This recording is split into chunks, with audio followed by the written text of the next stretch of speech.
Hello, welcome again, Odyssey families. Josh the behaviorist.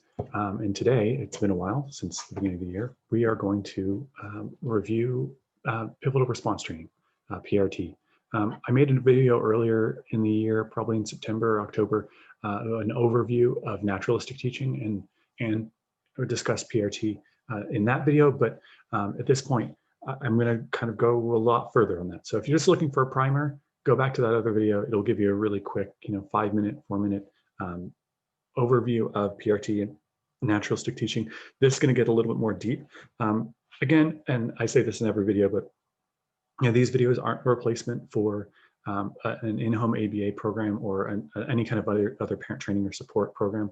So please reach out to, if you're with the regional center or you're with health insurance, to access those other activities or those other supports whenever possible, to get support so you can get that in-home support, because that's going to be much different than what I can provide over email or phone calls or these videos. So let's get started. So pivotal response training, we're going to go, I gotta click that. There we go.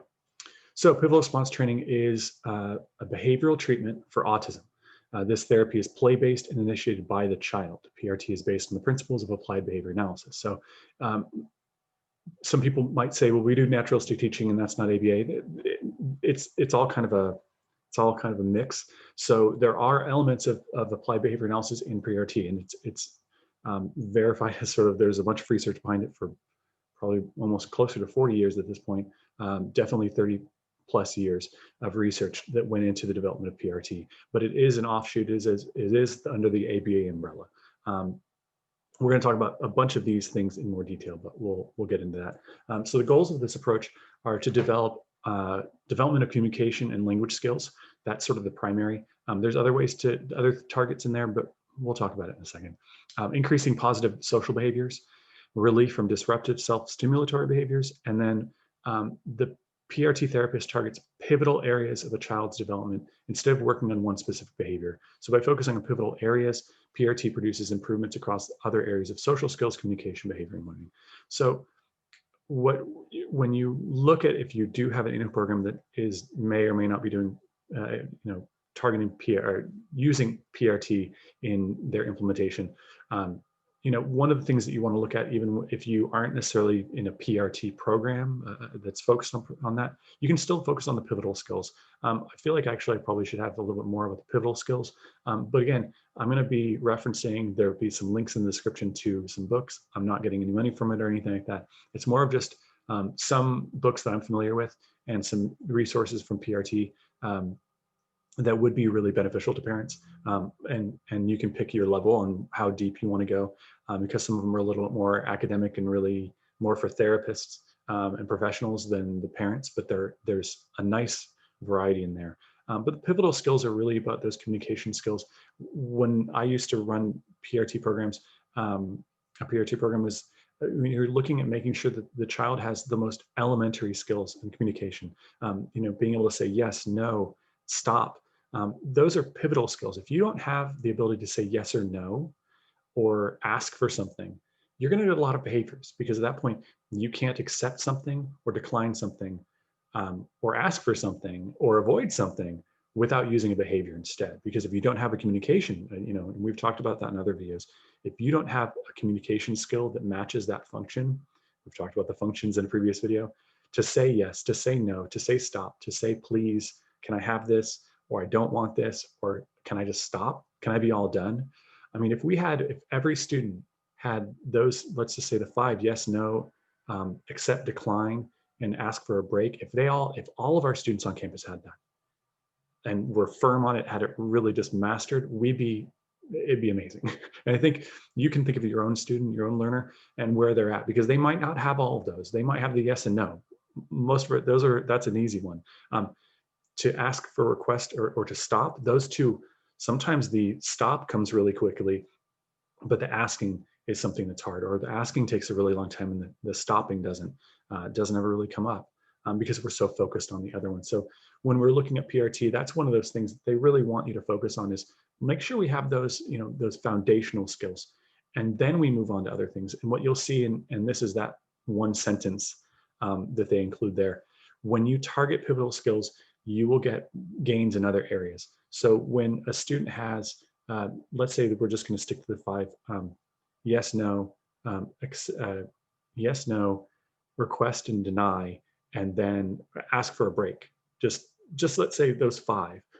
What you're going to see if you target those and those are really strong, you're going to see less behaviors, because all of those things, all of those functions that can be satisfied within those five individual skills will now be replaced by the skills. They won't be behaviors anymore.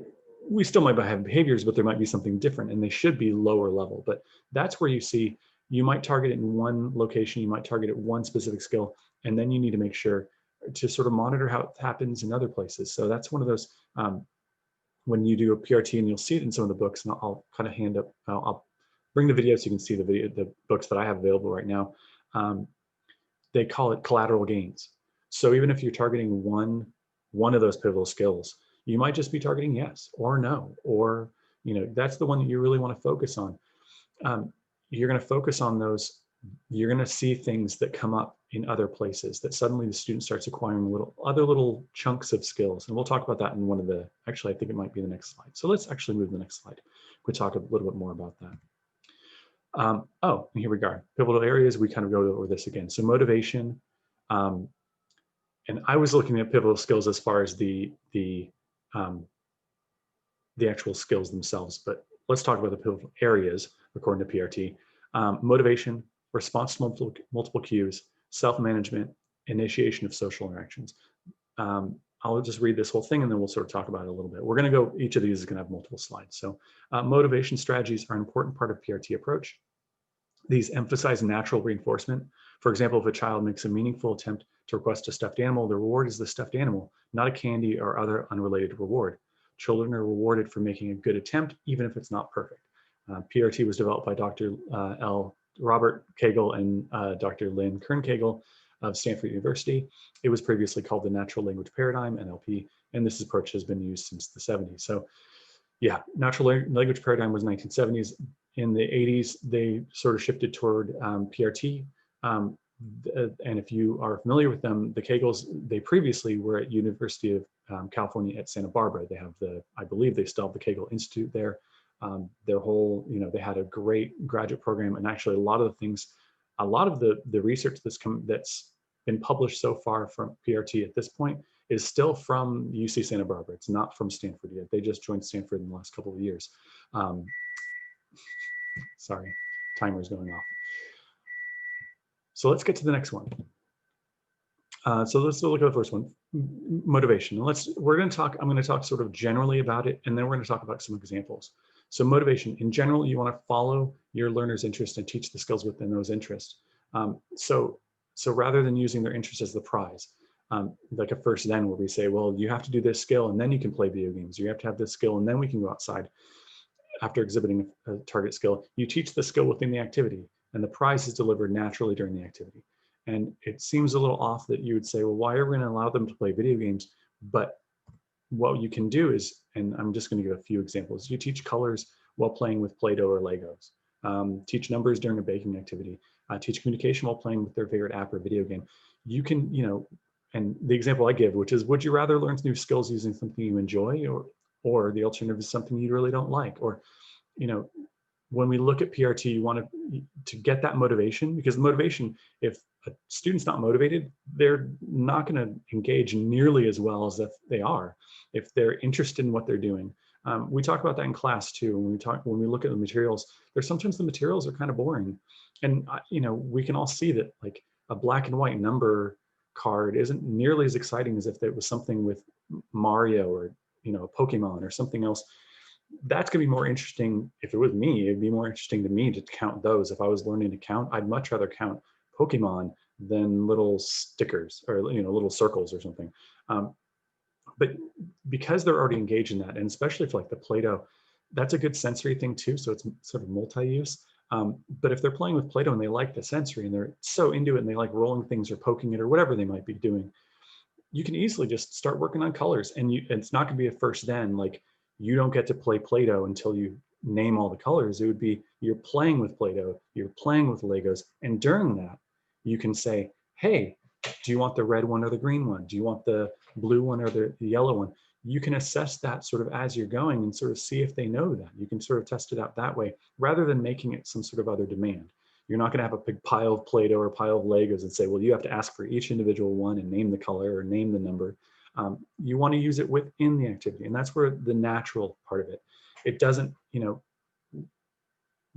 especially with PRT and naturalistic teaching, the best lessons are the ones the student doesn't know is happening, because you're doing something fun and you just happen to be sort of inserting these little demands here and there. And they're not demands that you're going to stop the activity and say, you have to say this or that, or ask for something a certain way to keep it going. You might just be sort of checking in and giving little demands. And that's something that's on one of the other slides, and we'll talk about that, is alternating. You're not just putting new demands, new skills out there, hard targets that they've never heard before. You're kind of interspersing things like things you know. If you know that they have some colors, then you still work with those colors and make it sort of easy. Give them some the low-hanging fruit. Give them some of those easy ones, and then you move over to one if it's a color they've never seen before, they're not familiar with. Especially with Legos, there's dark red and light red and pink and translucent. There's all sorts of different varieties. Play-Doh, the same thing. I know we have, there's the standard, red, blue, yellow, green, but then you have like crazy confetti cake ones and different ones that have different materials in them. So you can work on things. Again, you want to keep the motivation up, so you want to have it something that's going to be interesting to that student. The baking is always something great because at the end you get to eat. But you can do, how many scoops do we need? You're not making it scoop for no reason. You're scooping to get the baking, to get the chocolate chips or whatever you guys be making. So the motivation, think about that motivation as sort of the umbrella that you want to work on all of this on or under. Response to multiple cues, this is another one. Don't teach one way, teach many ways. And with language, if you only teach one instruction, the learner will only learn to respond to that one phrase. And I'm going to kind of extend this. I'll give some examples, but I know that a lot of learners, and I've seen it in class, I've seen it in my time in the field, is they might learn one way to, if you greet them and you don't greet them with the normal hello, they don't know how to respond. Let me get to that because I think this is on the next slide. So this extends to putting away dishes, putting on clothes, bathing. If the learner only learns one set, one phrase, one location, then you may end up reteaching the skill every time something changes. The example there is a little bit less about the language, but it is about the language. If you have a set, and I know we always talk about task analysis, and we have a task analysis, and typically you have the one instruction you're supposed to use, so it's consistent expectations and consistent all the way through, that it's going to be these materials in this order and you complete the task in that way. But when you're delivering that instruction, and let me just go to the next one. How many different ways can you tell someone to sit down? You could say, hey, take a seat. Hey, where do you want to sit? Hey, let's hang out. There's so many ways you can do it. Or greeting someone, like the example I just mentioned, saying hello. I mean, it's, hey, how you doing? Hey, man. I could go on for 20 minutes on how ways you can greet someone or say, see you later, alligator, after a while, crocodile. You could teach that one, but if your student has never heard see you later, alligator, they're going to be like, where's the alligator? They're not going to understand that that's the same, that word, that phrase has the same meaning as see you next time, or see you later, or hope to see you soon. Those are all phrases that are all under the same kind of umbrella of bye, goodbye. Those are all basically different ways to say goodbye. But if your students never heard those, and sometimes we have to teach each one of those, so they understand, oh, when that person says, when this phrase is said, that means they're leaving. I use the tree branch kind of analogy to language, is that, and this kind of works with all the, I'm going to kind of go back for a second, or asking someone to stop, because saying stop, that works. But there might be different ways to say that. And you have to think not only just someone saying it, or like your student saying it, but then someone saying it to them. So if we teach stop, and the student knows when someone says stop, I'm supposed to stop what I'm doing, or I can say stop and the other person's going to stop what they're doing. That's great. But then we have to expand it out to, and again, multiple cues, multiple phrases. If you say, I don't like what you're doing right now, that means the same as stop, but if they've never heard that before, they might not respond the same way. So that's where it's important to make sure that you're not just, we want to make sure that we're kind of casting a broad net. And now, especially with language, and this is what I used to think about language when we're looking at skills and looking at these pivotal skills and looking at the pivotal, especially with pivotal response training, and you're really targeting things, you're trying to teach multiple cues, not just one. As I look at the tree branch approach to language, and what I mean by that is saying yes is a branch, but then we have one giant branch. It's a really big one because it's really important to us. Saying yes is infinitely important to all of us. Yes is that big one, but then there's the branches that come off it, little branches, small branches, and then there's leaves that come off of that. So it can be sure, it can be that's cool, yeah. I can't think of any more right now, but there's a million different ways you can say, yeah, I do want that. The alternative is to say no. There's no thank you. I don't like that. Not this time. Maybe next time. Those are all nice ways of saying no. Those are all branches off that same big no branch, the big branch, then it spreads out. So you've got multiple things. So when you think of, we think of our students, we're always trying to get the, let's make sure we get that yes and no down. But what we have to make sure we do is fill in those branches. So it's not a tree with two limbs that are just going out. It's a full tree. And when we look at the tree branch again, once we have yes and no, super important, but once we have yes and no, then we want to add in, can I have this? I want this. And that's a whole nother branch, asking for permission, asking, and then asking to be done with something, asking for a delay. All of those things are other branches, other limbs coming off until we get that full tree where we can't see any sky and it's just leaves. And all those leaves are phrases. And we all know that as adults that have gone through school and lived our lives. We know there's a million different ways to say all of those things. Some of them are more appropriate than others, but we know that our branches are pretty full. We might, we always default as adults and humans, we always default to sort of the same things. I always say, how you doing? I say howdy for some reason when I see people, but that means the same as hello. It seems the same as nice to see you. But we do default to that, but we need to make sure that our students, we start with that one limb, that big limb, and then we start expanding it out and fanning it out and making sure we're filling in that tree. So that also goes to the reverse to instructions. If you say, and I was speaking about that a little bit earlier, with instructions, you don't want to teach your student sit down is the only way to say sit down. It's the only instruction that will ever be said. You want to say, sit down. Hey, take a seat. Where do you want to sit? That looks comfy. Do you want to try that? Come over here. Sit with me. All of those, if we teach sit down and sit down only, we're going to miss the rest of those branches. So it goes both ways. It's not only just their communication out, but the communication that's coming back in. They need to be able to respond to those multiple cues, and they need to be able to use those multiple cues. So let's move to the next part. Self-management. And this is a hard one. So the translation, sort of the quick version is teach the learner to use strategies to guide their behavior. And it would be great if, this one's hard.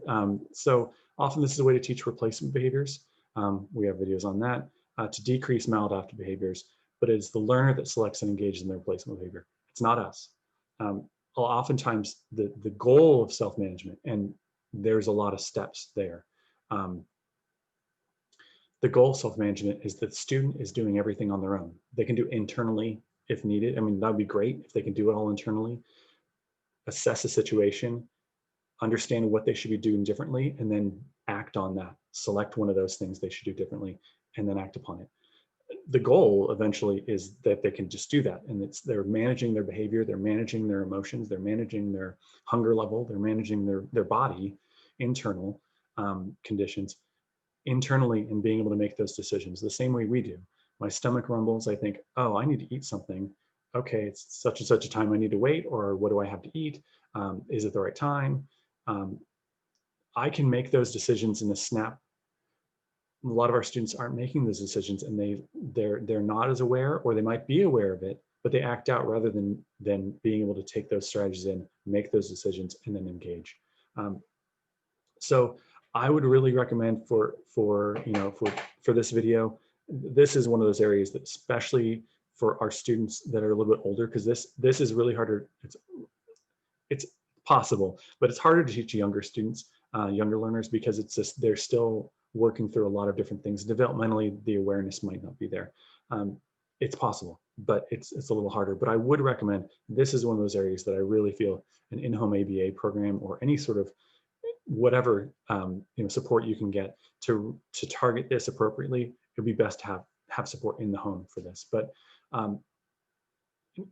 this is one of those situations where I think it would be really important to have a really good plan and written out, and how are you going to support that? Because self-management, again, the goal eventually is for them to be able to do it all internally. But it might start with us the same way we were doing a lot of things. It might start with some visuals. It might start with some, teaching them self-talk, which I actually got to hear one of our students using last week.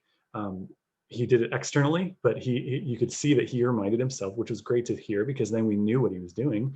Was he was supposed to be taking turns, and you could see him say, hey, oh wait, it's someone else's turn, I've got to wait. And it was great to hear that, because he's doing self-management. The next step is for him to keep it internal and being able to make that decision without anyone else knowing, where he can just assess the situation, realize that he needs to wait for his peer to finish his response before he responds or tries to insert the answer.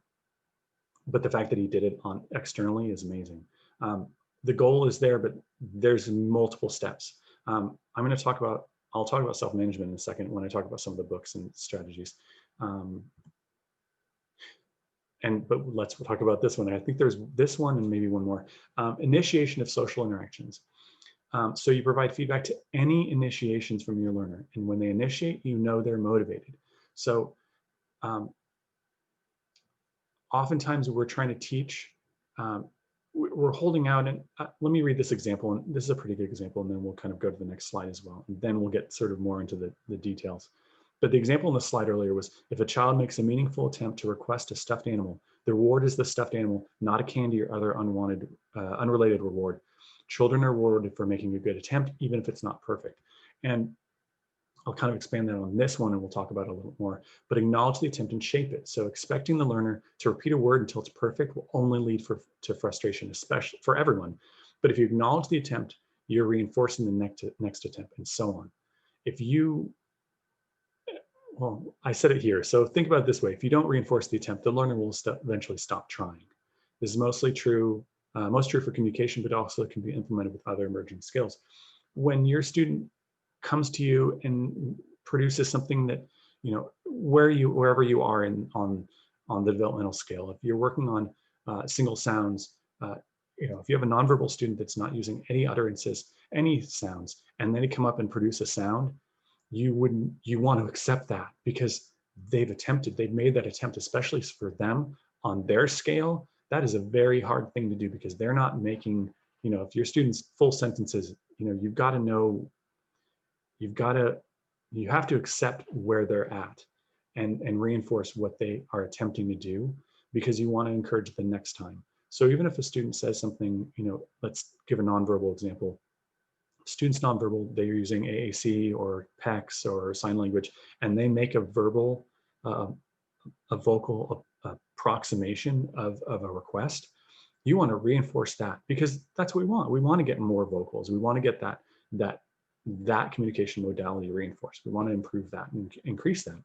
You want to reinforce it. And I think most parents would, especially for a student who has not spoken much or used their voice much. When they start doing it, you want to reinforce it. But it also works for students whose language is emerging. Maybe they're using single words, or maybe they're using 2 words. They haven't gotten to that point where they're at 5, 6, 7 word, 10 word sentences. And if they come up and ask for, I'm just going to say candy or chips. I'm trying to think of something kind of easy, a single syllable. If they say chips, and they can say chips sometimes, chips perfectly, and they say chip, you still want to acknowledge it. Oh, chip? You don't want to go and have them do it 20 times, because they're going to think, man, the next time I say chip, they're going to make me say it 20 times. You want to acknowledge it. Oh, good try saying chip. And maybe you give them a chip, 1 chip. You're not going to give them a whole bowl. You might want to, you maybe try it again, give them another couple, but you want to reinforce it. You don't just hold back the whole bowl because they didn't say it perfectly. This also goes to saying I mean, again, going back to those things, but this is really about when they initiate that. It's not when you're sitting down and you're working on things, you're working on lesson time. This is when if you're in the kitchen and you're starting to make dinner, or you're in your room or you're wherever, and they come up to you and they make that attempt, you've got to reinforce that, because that's what we really want to see, is them initiating. Especially on the autism spectrum, initiations and spontaneous language is pretty difficult. Some of our students, some of them are chatterboxes and they chat, but a lot of them aren't. And that social initiation, that when they come to you, and I'm using request as an example, but it can be something even when they come up to you and instead of, they want you to give them squeezes or want to give them a hug, and instead they just come up to you and dig the shoulder into you. Shape it. You don't want to just ignore it. That's their attempt. So that's an attempt, even though it's not necessarily the most appropriate. You can shape that and kind of move back and be like, oh, what do you need? Or, oh, then you model it and say, oh, you look like you need something. You don't have to say, oh, you need a hug. You don't jump to that one, but you can shape it.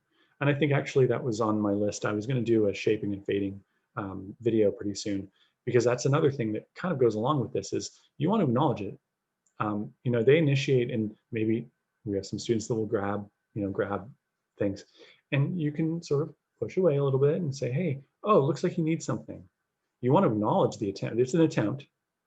Again, not necessarily the attempt that we want to see, but instead of just ignoring it wholeheartedly, you can use that as a time to shape it and sort of remind them of what we want them to do. It could be the model, we always tap the shoulder or wave just to get attention. If they're vocal, you can prompt the vocal, hi mom, dad, depending on where they are, excuse me would be beautiful, but that's not always possible. So anytime that student, that your learner is initiating, that's a time to really shape it, acknowledge it and shape it, rather than sort of ignore it or try to make it go away, because that social interaction is so important.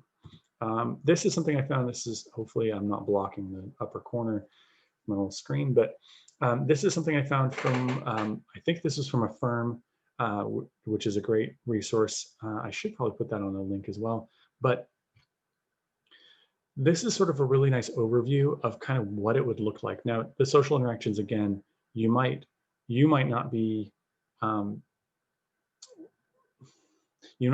this is a clean version of it. This is what you would do if you were really targeting things, you were in an activity, or you were designing an activity, you create the opportunity. So you're getting their attention, you're using varied instructions with 50-50 mix of easy and difficult tasks. That's what I spoke about earlier, is you don't want to just target the new one. You don't want to try to target the hardest thing, the new thing that's hardest. You want to intersperse with colors. We'll teach silver and gray, but we're also going to work on blue and red and green, the ones that we know that they have. There's, again, using preferred materials. Giving choice is an important one as well. That's where I think if you are engaged in an activity with blocks or with Lego, with Play-Doh, coloring, drawing, anything like that, give them choices within there. Ask them if they want blue or red, and that can work for almost all of those examples I just gave. But giving those choices is going to build in motivation, because you're still just giving them access. And again, you're going to accept, maybe if you hold two, they might touch one of them, or if they just stare at one of them, using eye gaze to determine interest is another thing to do, because they're looking at it and you can say, oh, it looks like you want orange. There you go. And next time you might wait up for a little bit longer, or you might make a vocal prompt or something, but you want to give those choices and you're giving that support. And then follow the learner's lead. There was, when I went to the PRT conference quite a few years ago, and I remember they had these great videos, but I can't find them because of confidentiality. They had these great videos they showed at the conference about following the learner's lead. And one of the examples was like digging in the dirt. Is it the thing we really want the students to do? Maybe, maybe not. But if we can make that into the activity that we can teach other things, if we follow their lead and we get more interaction because we're following them. I mean, I can tell you, I've engaged in so many, activities with students and learners that I've, I wouldn't necessarily pick. It wouldn't be on my list. If I was going to plan a session, I wouldn't have done it. But, climbing through bushes, collecting leaves, piling things up. I mean, drawing with water on the ground. It wasn't something I thought of, but the students started to do it. So I just joined them with it. And this isn't, I wouldn't say this is linear where you have to follow their lead or get their attention, do all. These can all sort of flip flop around depending on the activity. If you're already in something that they like, then you're already following their lead. If you notice they're engaged in something, then you just join them. You're not going to try to get their attention first and give them a choice before you let them engage in it. If they're already engaged in it, you can just join them. You don't want to try to control it, but just sort of join in. When you do that, when you create an opportunity, and let's say, like I just have highlighters next to me, but you have green and orange, and you say, well, which one would you like? Don't immediately prompt. You want to give them a chance, and this is something I feel like I've said on another video. When you give that offer of the, again, working on choices, and maybe we're doing coloring and think that this is this coloring activity, but when you give that offer, that choice, you have to wait.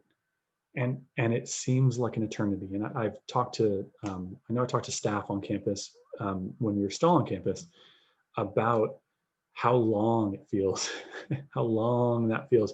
It says 5 to 10 seconds. And when you're waiting, you're holding those two items up, it feels like an eternity.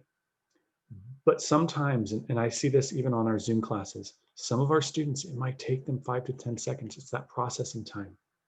And it's their decision making. If they're doing self-management in their head, because they're taking it in, they're thinking, okay, someone just said something to me, they're offering something.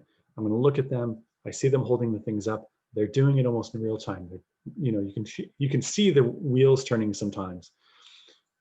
And you make sure that you wait that 5-10 seconds. It seems like an eternity, but you have to give them that processing time. You don't want to just jump in and say, oh, which one do you want? And then they don't respond. You say, oh, okay, here's green. You gotta wait. You gotta wait. It feels so long, but you've got to wait and give them the opportunity, because that's what we want to teach, is not just us giving again. We wanted them to make the choice. So you have to wait that 5 to 10 seconds, sometimes more depending on your learner, and you're going to know. So responding to the learner, use direct reinforcement. So that's what I said earlier, is that you want to make sure that when they're initiating something, you don't just say, oh, good job. You say, oh, good job asking, good job trying, good job asking for chips. You want to make sure that you're addressing what they did right. Then you're going to provide contingent reinforcement, reinforcers. So you're still not just going to give in for anything. You want to make sure that you're giving in to something that's appropriate to the situation. So that contingent reinforcer means you're still going to be, I think we're like 5 or 6 slides back. You want to give something that actually makes sense to what they did. So if they ask for their stuffed animal, you don't give them a chip for asking for a stuffed animal. And you're also not going to do it. You're not going to deliver it unless they actually, perform the skill that you were asking. So I'm not going to necessarily give them green or orange unless they say green or orange, point to green or orange, make a choice somehow. I might just hold back and be like, oh, okay, we'll try next time. I'll wait. If they do it, then I clearly will give them. And then you reward attempts, and that's sort of this slide we did earlier. Take turns when appropriate. So modeling the skills, facilitate interactions. Those are all things, encourage turns with peers. You want to make it, again, I think I said it, many slides before, is the best teaching is when they don't know it's happening. So when you're just kind of playing along with them, if you're playing Legos and you just start building something, if they're building something on their own, I can think of a couple students on campus that like to build their own. If I try to join in on that and push into it, they're probably not going to go for it, but I can play parallel. I might make a little building or some sort of creation next to them. I'm going to model what they could be doing too. And I'm also going to probably, if we're talking about modeling the skill, I might ask them for some blocks. Hey, can I have a red block? Instead of just the reverse of, which one do you want? You can always push it on them and say, can I have one of those? Just one of them, their choice, doesn't have to be a color. Maybe you are working on colors. And then you would say, can I have a red one? Can I have a blue one? If you're working on numbers and number correspondence, can I have 4 blue ones? Or can I have 5 blocks? Because then you're combining 2. 5 and a color might be too much. But I'm not making it. And if they give me 6, I'm not going to freak out about it. Oh, cool. You gave me 6. Well, that's 1 too many. I'm giving back to them. but I'm gonna do all of these things in here. I'm gonna reward the attempt. I'm using the preferred materials. I'm giving them choices.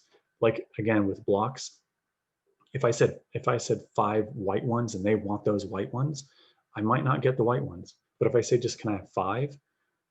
That gives them the choice of which 5 to give me. They might give me the blocks that they don't want, which is fine. That's what I would do.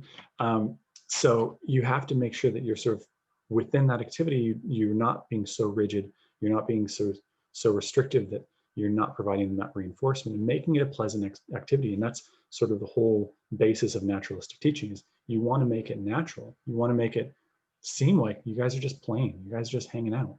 But what you're actually doing is inserting these little things here and there. Not that, I would say, hardcore, not that high frequency, 5 instructions per minute, really, which is a lot of ABA implementation is that. So you want to make it more flexible, show that flexibility and follow their lead. So what I did here, because I haven't done this before in some of the other videos, I have some examples. I'm going to put links to all of these, but I want to kind of go over these a little bit. The PRT Pocket guide looks like this. Again, there's a link in the description to Amazon, or you can find other places. This is a really good one. It's a pocket guide, so it's everything. It is really, I think this one is a little bit, it can be more academic, but it is for parents. It really is for parents. But it's also, it gets a little bit into the research. So if you just, I'm kind of going to start with this one. If you just want sort of an overview, I mean, this is 180 pages plus of actual content, and then the appendix and references. This is a good starting point, the PRT Pocket Guide. But it does tend to be a little bit more, it's not an easier read, put it that way. The next one up is actually even harder than that one. That's this one. This is a little older. I think this is from quite a few years ago. I remember getting this back in the day. So this is probably from 2006. So this is a little bit outdated. This one is more academic, definitely more academic. There's benefits to all of these. I know I've actually given some families readings out of this one before, but it is a little bit more, I would say, designed for a teacher or a behaviorist. But it's good. If you have access to this one, check it out. Pick and choose the sections that are going to be good for you. Then there's the PRT manuals, which I have this one here. They are just little, like this one's 44 pages. It's single-sided, so it's pretty small print on large pages, double spaced. These are available at, the link is down there at the basically the PRT website, one of their affiliates. These are all really amazing. This one's for first words, but they have a handbook on motivation. They have one on self-management. They want to have one on, they have multiple on behavior, on toilet training. There's a bunch of different ones. I think they're just about $10 or $12 each. But they are really great, and they really are intended for parents. They're not really intended, they're intended for everyone, for families. They really tend to be really easy reads because they're really designed for parents. So it's not going to get into, there might be some description about the whys and the research, but mostly it's just about, hey, this, you're trying to work with your student or your learner, your child on this issue. Well, here's how you do it. And what I like about some of them is they have, it depends on who wrote them and what the format is, but sometimes they have sort of case studies like, hey, let's talk about Jimmy. Jimmy has these skills, and this is what we're going to try to do, and this is how we're going to do it. Some of them have just really great, activities in there where it shows you the process, and then it has, handouts basically, or sheets, so you can start filling in the information. So that is I really enjoy those. So if you are interested in those, that would be another one to check out. The other two, and I don't have these, I know I've had them at times or had access to them, but I don't have them right now, is Overcoming Autism, Finding the Answers, Strategies, and Hope That Can Transform a Child's Life. That one really is for parents. It's actually these are all from the Kegels. I believe Lynn wrote that one, Lynn Kern-Kegel wrote that one. I'm almost positive that. That one really is, that is a parent's guide, but it goes deep. It's not a quick read. but it is really great. And I found a lot of parents, especially on the younger side of things, a lot of the younger parents with younger kids get a lot of benefit from it, because she wrote it with parents, with one parent, I believe, but with parents. So she had, that one is really great because it sort of alternates between, Lynn will go through, Dr. Cagle will go through, she'll go through sort of the book definitions, and then it'll be the parent side, and they'll go through it and sort of talk about their experience and how they implemented things.